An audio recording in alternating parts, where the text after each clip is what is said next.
Hello internets, my name is Aaron and welcome to another Wednesday in the Den, and as it's coming out week I thought I'd come outside. Hi guys, I'm Tom, I'm from Derby. This video is at the request of Aaron. So for coming out week I have talked to a few different people from all around, basically because I don't feel that my coming out story is particularly interesting. The more you know about coming out, the more comfortable you will feel in actually coming out yourself if you are thinking about doing it.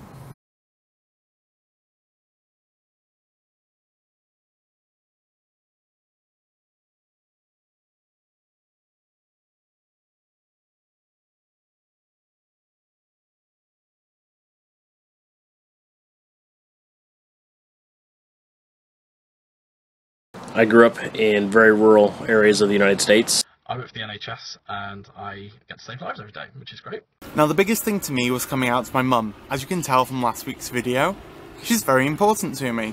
So she was the person that I was most worried about coming out to, but in reality, I really didn't need to be. There was no exposure to gay lifestyle, there was no internets in everybody's homes yet, so you pretty much had to keep everything under wraps and pick and choose and be very careful about what you asked to who and when. My experience of coming out was not as controlled as I wanted it to be. Now, like a lot of people that I know, I didn't come out to my family at least until I actually started dating someone. It wasn't until my first serious relationship with another man when I decided I needed to come out to at least my family. I'd already been out for a little while to several of my friends, people that were open-minded and I knew that would accept me for who I was, and they did. I think people who get the chance to say things in their own words to the people that they want to share it with are kind of lucky, because I got outed at school. So what I felt I had to do was actually write my mum a letter. I told my sister about my relationship at the time. She didn't want to hear much about it. She had told me that she didn't think I would ever actually verbalize that I was gay. And after that, we didn't talk for several months. She still doesn't ask a lot about my relationships, but... I took the letter in. I said to her, I need you to read this. I'm going to sit over here. I don't want you to ask any questions. I don't want you to say anything. I just need you to read this. And I'll be over here when you're finished. I didn't say anything to my father at the time. I thought I would come out to my sister first to see how she would react. And since her reaction was less than favorable, I decided not to say anything to my father. A couple of people decided that the whole world should know. Now once I told my mum, my sister found out shortly after. And I started to feel comfortable with telling my friends and everything else. Now, for some reason, I didn't feel comfortable with telling my dad. My Facebook profile at the time was not very censored. I kept it very open. I didn't have any privacy settings on anything. And out of the blue one day, I was on the phone with my father and my stepmother, and my stepmother asked me how my then boyfriend was. And I didn't even know they knew his name. So that kind of took me by surprise.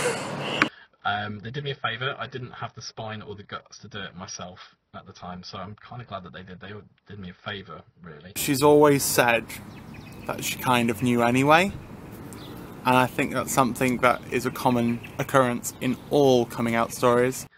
The next few weeks after that were a little bit awkward, with it being a boarding school. We shared bathrooms and bedrooms and things.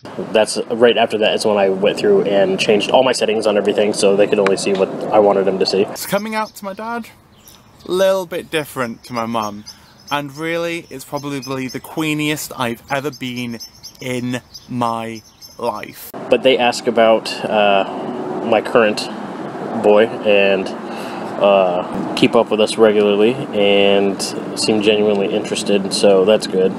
Me and my dad were having huge arguments in the living room of our house. I decided that I couldn't take any more of the arguing, and at that point I stand up, I turn around and hear the big swish, "By the way, I'm fucking gay," and storm out of the living room. Yeah.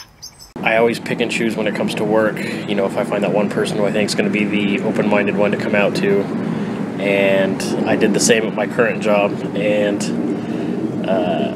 she laughed because she has a gay brother. And she's like, "Oh, honey, I could tell."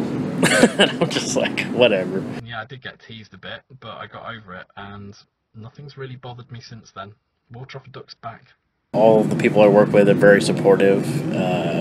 They've actually all, well, most of them have met Brett, my current boy.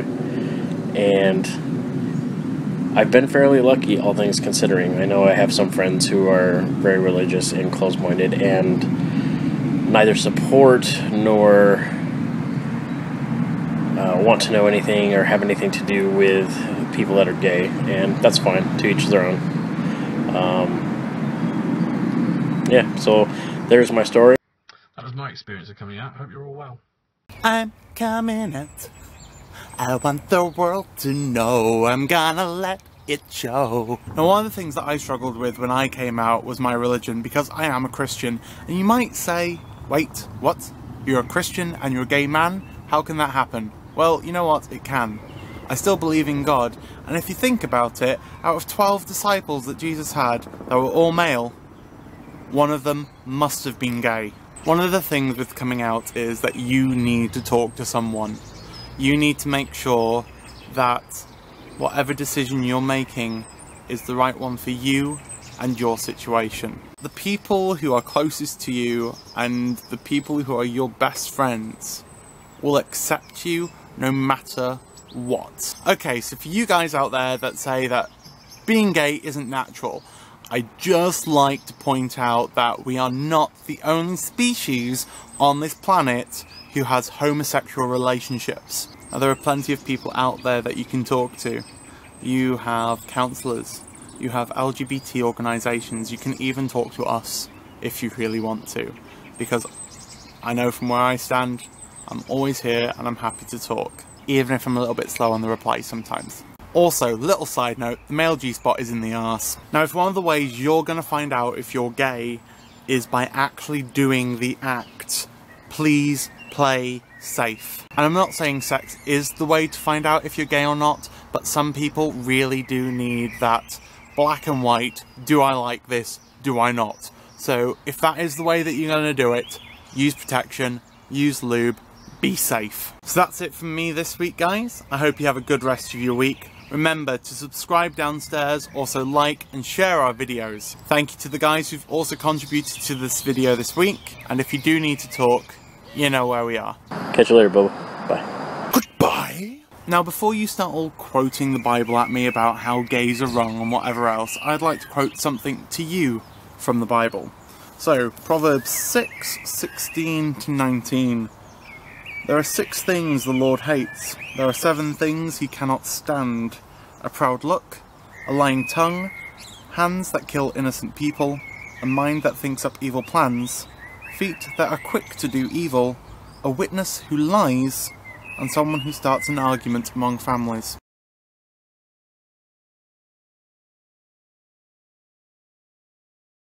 I would also like to add that you should always take the Bible with a pinch of salt, and this is something that I was taught in my confirmation by my vicar.